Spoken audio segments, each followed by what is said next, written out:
Acidity acid reflex का third part video.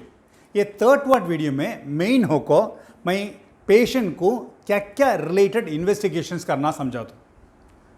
तो main होको क्या इन्वेस्टिगेशन होना का तो हमें एंडोस्कोपी को शुरू करेंगे।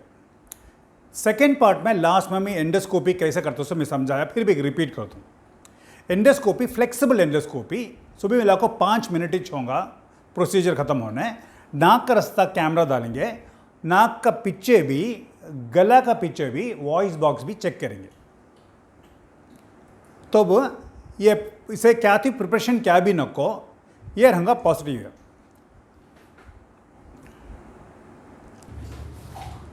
तो लैरिंगोस्कोपी ये 5 मिनट ही होगा। उसमें क्या फाइंडिंग होगा तो नाक के पीछे गला में ज़बान के पीछे और वॉइस बॉक्स में लालागी रंगा। तो कितना सिविरिटी ज़्यादा है कि एसिडिटी ज़्यादा है कि उसका ज़्यादा लालागी रंगा। इसका बाद एक बेरियम ईसोफेगोग्राम नहीं तो बेरियम मील करा सकते हैं। उसमें हमें रेडियोलॉजी रिपोर्ट में भेजे तो उन्हें वाइट कलर का लिक्विड पीने देंगे, वो बेरियम सॉल्यूशन वो पी को ज़रूरत के बाद फ्लोरोस्कोपी करेंगे। करते ही फूड पाइप में नहीं तो पेट में अल्सर नहीं तो उसका रिलेटेड चेंजेस है तो उसमें दिखेगा। उसके बाद ट्रीटमेंट स्टार्ट करेंगे। ट्रीटमेंट देख को सपोज कम हुआ नहीं कि तो हम ना गैस्ट्रोएंटरोलॉजिस्ट के पास भेजना पड़ा तो उन्हों को गैस्ट्रोस्कोपी करेंगे। पेट में एक कैमरा डाल को देखेंगे। हमें पहले कैमरा डाल को देखे सो वॉइस बॉक्स का वहाँ तक इच्छे इन्हों को ये भी एक रोज का प्रोसीजर इच्छे। सुबह मिला तो एक 10-15 मिनट से होगा, 10-15 मिनट ही होगा। लेटा को एक छोटा इंजेक्शन दे को मुंह का रास्ता कैमरा डाल को ये फूड पाइप में कहती भी प्रॉब्लम है क्या देखेंगे, लालागी है कि कहती भी अल्सर है क्या, कहती भी ग्रोथ है क्या, कहती भी इन्फेक्शन है क्या। वो कैमरा प्रोसीड करके सीधा पेट में आएगा। वहाँ पेट में कहती लालागी है क्या, कहती भी अल्सर है क्या, कहती भी ग्रोथ कहती भी है क्या, गोश्त कहती भी बड़को है क्या, वैसा कहती देखेंगे है को तो वहाँ से टिश्यू बायोप्सी लेंगे। वैसा CLO क्लो टेस्ट भी करेंगे करको उसका रिपोर्ट को वैसे वेट करेंगे। सपोज ये CLO क्लो टेस्ट पॉजिटिव का तो H पाइलोरी बैक्टीरिया है, एसिडिटी रहने चांसेस बहुत हाई। H गैस ईसोफेगो गैस्ट्रोस्कोपी। उसके बाद ट्रीटमेंट कंटिन्यू होगा। उसका बाद भी ट्रीटमेंट कंटिन्यू करने के बाद भी फुल ट्रीटमेंट लिए बाद भी होने तो इम्प्रूवमेंट हुआ नहीं तो डायग्नोस्टिक होकर करना होगा। तो कितना एसिडिटी ज़्यादा है मालूम हो तो 24 आवर्स pH मॉनिटरिंग। उसे एक ऐसा छोटा एक डिवाइस कनेक्ट करेंगे, एक ट्यूब का सिक्का नाक का रास्ता सीधा फुट पाइप का वहाँ आऊँगा। आपको वहाँ 20-4 घंटे pH का कितना है को मॉनिटर करेंगे। तो उसमें करेक्ट से एसिडिटी है क्या है तो कितना मालूम हो जाएगा। कब तो भी ये मैं पहले फर्स्ट पार्ट में बताया सिक्का फूड पाइप का भी खाना का बीच में एक छोटा डोर का सिक्का है, उसे मेडिकल टर्म्स में लोअर ईसोफेजियल स्पिंक्टर बोलते हैं। वो स्पिंक्टर का रस्टिंग प्रेशर कितना है को देखना पड़ेगा। तो वो खुला है तो भी एसिड रिफ्लेक्स बढ़ सकता, तो उसका प्रेशर देकर पकड़ना ईसोफेजो मैनोमीटर भी कर सकते हैं। और एक यूरिया ब्रेथ टेस्ट, उसमें क्या होता तो पेशेंट को एक लिक्विड पीने देंगे। सपोज पेशेंट का पेट में H पाइलोरी बैक्टीरिया जो एसिडिटी है बढ़ाता वो है तो यूरिया पीने देते ही वो कंबाइन कर को कार्बन डाइऑक्साइड प्रोड्यूस होगा गैस। वो बाहर आते ही वो हमें टेस्ट करेंगे कितना कर को। वो पॉजिटिव आया तो H पाइलोरी है मतलब एसिडिटी है मतलब। लास्ट हो को कब तो भी रेयर हो को कॉमनली रेयर हो को गैस्ट्रिन टेस्ट भी कर सकते।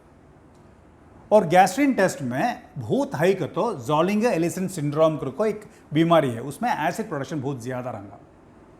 और ज़रा सेंटर्स में ये H पाइलोरी का IgG एंटीबॉडीज़ भी चेक कर सकते हैं। ये चीज़ का इन्वेस्टिगेशंस ये सभी इन्वेस्टिगेशन कर सकते हैं। अब इतना इन्वेस्टिगेशन कर को हम ऐसा ट्रीटमेंट ले लो उतना ट्रीटमेंट ले लो बरो हुआ नहीं सो पेशेंट है का तो पहले मैं बोले सका हमें गैस्ट्रोस्कोपी की भेजना। कौन सा पेशेंट को पेट में कैमरा डाल को देखना सो नॉर्मल ट्रीटमेंट दे को लाइफस्टाइल मॉडिफिकेशन कर को नॉर्मल हुआ नहीं सो पेशेंट दवा देखो कम होता नहीं तो दूसरा कहते हुए प्रॉब्लम है क्या देखो पकड़ना होगा तो ये गैस्ट्रोस्कोपी को गैस्ट्रोएंटरोलॉजी डिपार्टमेंट में भेजेंगे। वैसा मेडिसिन चलको है इम्प्रूवमेंट है होने तो पेशेंट को वेट लॉस है, वज़न कम होता, नहीं तो ब्लड कम होता, नहीं तो कभी गले में खराट हल्लो है, नहीं तो मोशन में ब्लड है, नहीं तो कभी भी आवाज़ बदल को है, नहीं तो उनका चेस्ट इन्फेक्शन कभी आलो को है, नहीं तो उनका वीजिंग प्रॉब्लम है तो उनका वीजिंग प्रॉब्लम भी कभी आलो को है। ये सब भी होना को नहीं, कौन से तो भी एक उनको ट्रबल कर लो है, उसका साथ में एसिडिटी भी है। वैसा है तो गैस्ट्रोएंटरोलॉजी के पास भेज को उन्होंने पेट का गैस्ट्रोस्कोपी कराएंगे हमें। अब ऐसा ट्रीटमेंट करने से छोड़ डालो तो क्या होगा? छोड़ डालो तो फूड पाइप का वहाँ अल्सर फॉर्म हो सकता, वो अल्सर से ब्लीडिंग हो सकता, वो अल्सर से कैंसर आने का चांसेस है। वो भूतरोज हल्को रहे तो फूड पाइप का शेप बदल सकता, स्ट्रक्चर बोलेंगे, स्टमक में भी अल्सर आको, वो अल्सर आने से गैस्ट्राइटिस भी गैस्ट्रिक अल्सर बोलते हो, वो भी फूट सकता, ब्लीडिंग हो सकता, वो कैंसर को बदलने का भी चांसेस है। वही सच वॉइस बॉक्स में भी कैंसर आने का चांसेस है। ये आना को मस्ट नहीं, आने का एक फैक्टर ये। वही सच आवाज़ ही बदल को रहूँगा, चेस्ट इन्फेक्शन बार बार आऊँगा, वीजिंग नहीं तो ब्रीथिंग प्रॉब्लम, आसमा एलर्जी रिलेटेड वीजिंग प्रॉब्लम है तो पेशेंट को वीजिंग ज़्यादा आऊँगा, तब ये एसिडिटी कंट्रोल में रखे तो अच्छा।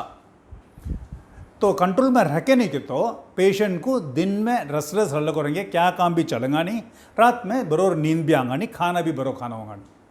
अब पेशेंट का मोस्ट इंपॉर्टेंट कंप्लेन क्या होता है, उन्हें बोलेंगे सीने में जलन हल्को है, कब तक सीने में जलन बहुत ज़्यादा बढ़ जाता। तो वैसा पेशेंट सीने में जलन को जल्दी हम अगर आते ही संभालना होता नहीं को आते ही हमारे दिल में, डॉक्टर के दिल में फर्स्ट क्या पड़ता, तो ये एसिडिटीज क्या नहीं, हार्ट का प्रॉब्लम क्या। तो हमें तुम्हारा पल्स रेट चेक करेंगे, हार्ट रेट चेक करेंगे, डिटेल हो को कैसा दर्द के बारे में पूछेंगे, हिस्ट्री ठाएंगे, ठाको डाउट है तो कि ईसीजी ठाको, ब्लड टेस्ट 2 बार ठाएंगे, तुम आते ही एक बार, उसको 1 घंटे के बाद एक बार, ट्रोपोनिन 1 को, ये इतना भी नॉर्मल को तो हार्ट का नहीं, ये एसिडिटीज बोल को तुमने इंजेक्शन भी लगा को टैबलेट्स देंगे। मतलब सीने का जलन सडन को ज़्यादा जगह तो हार्ट का प्रॉब्लम भी हो सकता, वो एसिडिटी का शिकायत प्रसन्न करेंगे। स्पेशली डायबिटिक पेशेंट, बहुत एल्डरली पेशेंट होगा तो ये जलन कमिच मालूम होगा, वो एसिडिटी भी हो सकता, हार्ट का भी हो सकता। तो डॉक्टर हिस्ट्री अगर देखो, पल्स पर चेक करो तो हम मालूम हो जाएगा उसका। ये चीज़ का first and the most important differential diagnosis. तो पार्ट 4 ज़रूर देखना, वो आपको मेन होगा ट्रीटमेंट पर से बोले हूँ। आदाब।